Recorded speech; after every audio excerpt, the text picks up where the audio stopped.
Students, हम magnetic materials की बात कर रहे थे। नेक्स्ट जो कैटेगरी आ रही है वो है डायमैग्नेटिक मटेरियल्स। इससे पहले हमने देखा पैरामैग्नेटिक मटेरियल्स का, जिसमें हमने स्टडी किया कि अगर आप कोई ऐसा मटेरियल लेते हैं जिनके एटम्स खुद परमानेंट मैग्नेट्स हो, टाइनी मैग्नेट्स हो, यानी अगर हम ये एक एटम ले लें तो उसमें जो उनके स्पिन या ऑर्बिटल जो भी हो, जो कंपोनेंट्स होते हैं वो कैंसिल नहीं होते, बल्कि एटम जो एक परमानेंट मैग्नेट होता है खुद यूं होता है, फिर नेक्स्ट एटम जो है उसी तरह परमानेंट मैग्नेट होता है। इसी तरह सारे एटम्स उसके परमानेंट मैग्नेट्स होते हैं, छोटे छोटे टाइनी मैग्नेट्स जिनको हम कहते हैं, लेकिन वो रैंडम ओरिएंटेड होते हैं, रैंडम डायरेक्शन में।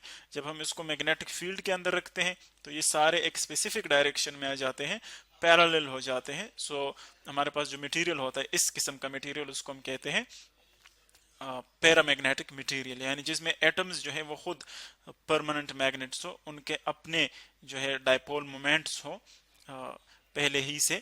तो ऐसे परमानेंट मैग्नेट्स हमारे पास होंगे पैरामैग्नेटिक मटेरियल्स। इसी तरह अगर हम एक ऐसा मटेरियल ले लें जिसमें जो एटम्स होते हैं उनकी मैग्नेटिक इफेक्ट्स कैंसिल हो जाती है, तो उसको हम कहेंगे डायमैग्नेटिक। यानी ये एक मटेरियल में ले रहा हूँ, सो इसका हर एक एटम जो होगा उसके, देखिए ये आप शेल्स कंसिडर कर ले, ये लास्ट शेल है फॉर एग्जांपल, ये मैं उसमें दो जो है वो स्टेट्स कंसिडर कर रहा हूँ। ये आप जस्ट शेल्स कंसिडर कर लें, बाकी जो न्यूक्लियस है वो हम कंसिडर नहीं कर रहे यहाँ पर।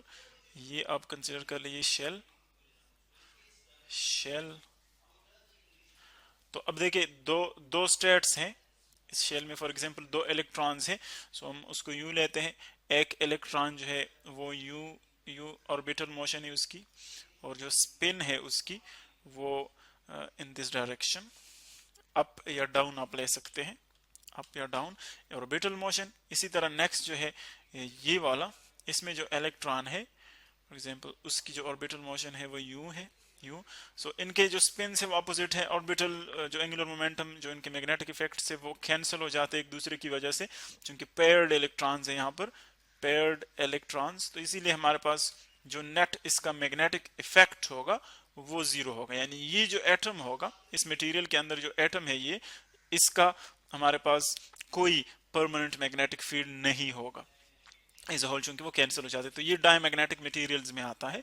फिर अगर हम देखें सो एक्चुअली जो डायमैग्नेटिक इफेक्ट है वो हम कब स्टडी कर सकते हैं, जब आप इसको किसी एक्सटर्नल मैग्नेटिक फील्ड में रखते हैं, एक्सटर्नल मैग्नेटिक फील्ड में। सो एक्सटर्नल मैग्नेटिक फील्ड में क्या होता है कि वो एक्चुअली जो इलेक्ट्रॉन्स है, जो इलेक्ट्रॉन्स की मूवमेंट है, एक्चुअली उसको अफेक्ट करते हैं external magnetic field. So actually हम कह सकते हैं कि ये जो डायमैग्नेटिज्म है ये आप ऑल मटेरियल्स में जो है वो ऑब्जर्व कर सकते हैं, लेकिन चूंकि बहुत वीक इफेक्ट है तो इसीलिए जहां पर पैरामैग्नेटिज्म हो या फेरोमैग्नेटिज्म हो तो वहां पर डायमैग्नेटिज्म जो है वो स्ट्रांगली अपेयर नहीं होता, वीक होता है। तो इसीलिए हम इसको हर जगह पर जो है वो ऑब्जर्व नहीं करते, लेकिन एग्जिस्ट करते हैं सारे मटेरियल्स में। सो अब अगर आप देखें डायमैग्नेटिक मटेरियल्स की, अगर आप जो लॉजिक है किस तरह प्रोड्यूस होते हैं डायमैग्नेटिज्म, सो हम कहते हैं कि ये एक शेल, आप अगेन एक शेल कंसिडर कर लें, again this is a shell, एक इलेक्ट्रॉन कंसिडर कर ले, इसमें एक इलेक्ट्रॉन है यू, ये उसकी ऑर्बिटल मूवमेंट है, orbital movement in this direction. और जो इसकी हमारे पास स्पिन मूवमेंट है, स्पिन मूवमेंट वो आप यूं कंसिडर कर लें, ये इसकी स्पिन मूवमेंट है अपने एक्सिस के इर्द इर्द गिर्द, और ये उसकी है ऑर्बिटल मूवमेंट।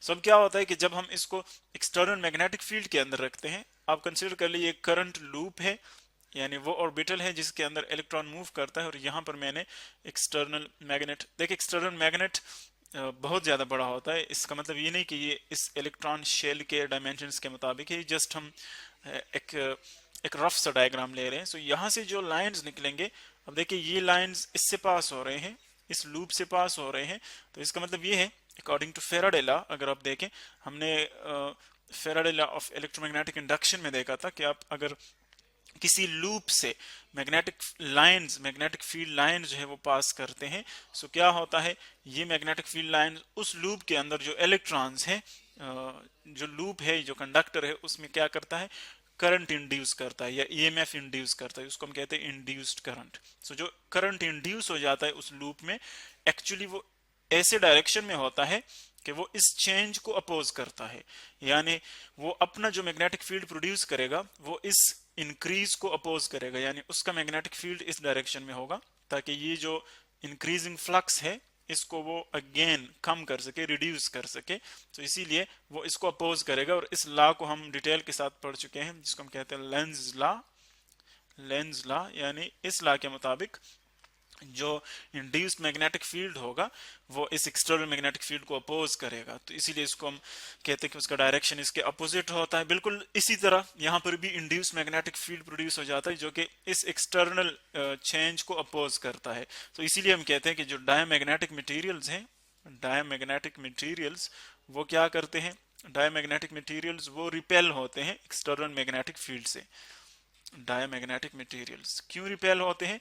क्योंकि उनका जो अपना फील्ड प्रोड्यूस होता है, जो इनके अंदर फील्ड इंड्यूस होता है, वो इस चेंज को अपोज करते हैं। वो नहीं चाहते कि उसमें चेंज आ जाए, क्योंकि नेचर के लॉज हैं, नेचर के रूल्स हैं। कहीं पर भी आप देखें, आप एनालॉगस एग्जांपल्स ले सकते हैं। न्यूटन्स लॉज में आप देखें, कोई भी आप किसी भी जगह पर चेंज लाते हैं सो वो उस चेंज को अपोज करता है, कोई भी ऑब्जेक्ट। तो इसको हम यहाँ पर भी ऑब्जर्व कर सकते हैं। सो एक्चुअली ये जो चेंज आता है ये क्या होता है कि अगर हम एक्सटर्नल मैग्नेटिक फील्ड अप्लाई ना करें, सो पेयर्ड इलेक्ट्रॉन है, एक्चुअली पेयर्ड इलेक्ट्रॉन्स हैं। अब ये पेयर्ड इलेक्ट्रॉन्स क्या करते हैं, क्योंकि उनके जो मैग्नेटिक इफेक्ट्स हैं वो अपोजिट हैं, कैंसल आउट हो जाते हैं। लेकिन जब आप एक्सटर्नल मैग्नेटिक फील्ड अप्लाई करते हैं तो फिर क्या होता है, या तो वो इलेक्ट्रॉन को स्पीड अप करता है, या तो वो इलेक्ट्रॉन को स्पीड अप करता है, और या फिर नेक्स्ट उसकी प्रोबेबिलिटी ये है कि वो उसको स्लो डाउन करता है, क्योंकि वो उसकी डायरेक्शन पे डिपेंड करता है, या वो उसको स्लो डाउन करता है। सो ये दो पॉसिबिलिटीज हैं, और इन्हीं दो इफेक्ट्स की वजह से फिर क्या हो जाता है, जो इंड्यूस्ड फील्ड है वो आ जाता है, और उस इंड्यूस्ड फील्ड की वजह से एक अपोजिंग जो है उसमें इफेक्ट आ जाता है, जिसको हम डायमैग्नेटिज्म कहते हैं। अब जो डायमैग्नेटिज्म है एक्चुअली इससे को अगर हम कंपेयर कर ले पैरामैग्नेटिक मटेरियल से, पैरामैग्नेटिक मटेरियल से इसको अगर हम कंपेयर कर ले, तो पैरामैग्नेटिक मटेरियल्स क्या है, जो कि एक्सटर्नल मैग्नेटिक फील्ड की तरफ अट्रैक्ट होते हैं। ये अट्रैक्ट होते हैं क्योंकि हमने देखा था कि एक्चुअली अगर हम कोई non uniform magnetic field apply कर ले, सो ये जो मटेरियल है ये हमेशा अट्रैक्ट होता है वहां पर हायर की तरफ। जो हायर और लोअर कंसंट्रेशन है जिनके दरमियान वो डिफरेंस है, तो उसकी वजह से ये अट्रैक्ट होता है। लेकिन अगर हम डायमैग्नेटिक मटेरियल ऐड रख ले यहाँ पर, डायमैग्नेटिक मटेरियल, सो डायमैग्नेटिक मटेरियल क्या होता है, वो रिपेल होता है, क्योंकि इसकी अभी हमने बात की कि इसकी जो इंटरनल इंड्यूस्ड फील्ड है वो opposite to the external magnetic field होता है, इसीलिए वो रिपेल होता है। अब अगर आप इन ही प्रॉपर्टीज को देखें, ये जो प्रॉपर्टीज हमारे पास आ रहे हैं, अगर आप इन प्रॉपर्टीज को देखें तो उसमें हम एक इंटरेस्टिंग चीज देख रहे हैं, क्योंकि ये एक्सटर्नल मैग्नेटिक फील्ड से जो है वो रिपेल होते हैं। इसका मतलब ये है कि इससे हम ऑब्जेक्ट्स को एयर में जो है वो उठा सकते हैं, लिफ्ट कर सकते हैं, जिसको हम कहते हैं मैग्नेटिक लेविटेशन। मैग्नेटिक लेविटेशन, इस पर हमने पहले भी बात की थी। अगर यहाँ पर हम इसके एक बहुत ही इंटरेस्टिंग जो है एग्जाम्पल कंसिडर कर ले, इसमें हम यूज करते हैं एक लिविंग ऑर्गेनिजम्स को भी ले सकते हैं, क्योंकि डायमैग्नेटिक मटेरियल्स हमारे पास वास्ट वैरायटी में मौजूद हैं, बहुत ज़्यादा है। तो एक हमारे पास जो इंटरेस्टिंग एग्जाम्पल इसकी वो है फ्रॉग का, लिविंग फ्रॉग का। लिविंग फ्रॉग ये यानी जिंदा है। अब चूंकि फ्रॉग में हम जानते हैं कि इसमें जो लॉट ऑफ पार्ट है वो वाटर का है, फ्रॉग में वाटर का है, और हम जानते हैं वाटर जो है एक्चुअली वो डायमैग्नेटिक है, वाटर डायमैग्नेटिक है। तो अगर हम फ्रॉग को मैग्नेटिक फील्ड के, एक्सटर्नल मैग्नेटिक फील्ड के ऊपर रख के सपोज उससे किसी डिस्टेंस पर, तो क्या होता है, अब उसका एक फिगर हम दिखाते हैं और हम देखते हैं कि फ्रॉग को अगर हम एक्सटर्नल मैग्नेटिक फील्ड के ऊपर रख के, सो उनका इफेक्ट क्या होगा, उसको हम नेक्स्ट एक छोटी सी लेक्चर में डिस्कस करते हैं। इसी को कंटिन्यू करके विद अ डायग्राम।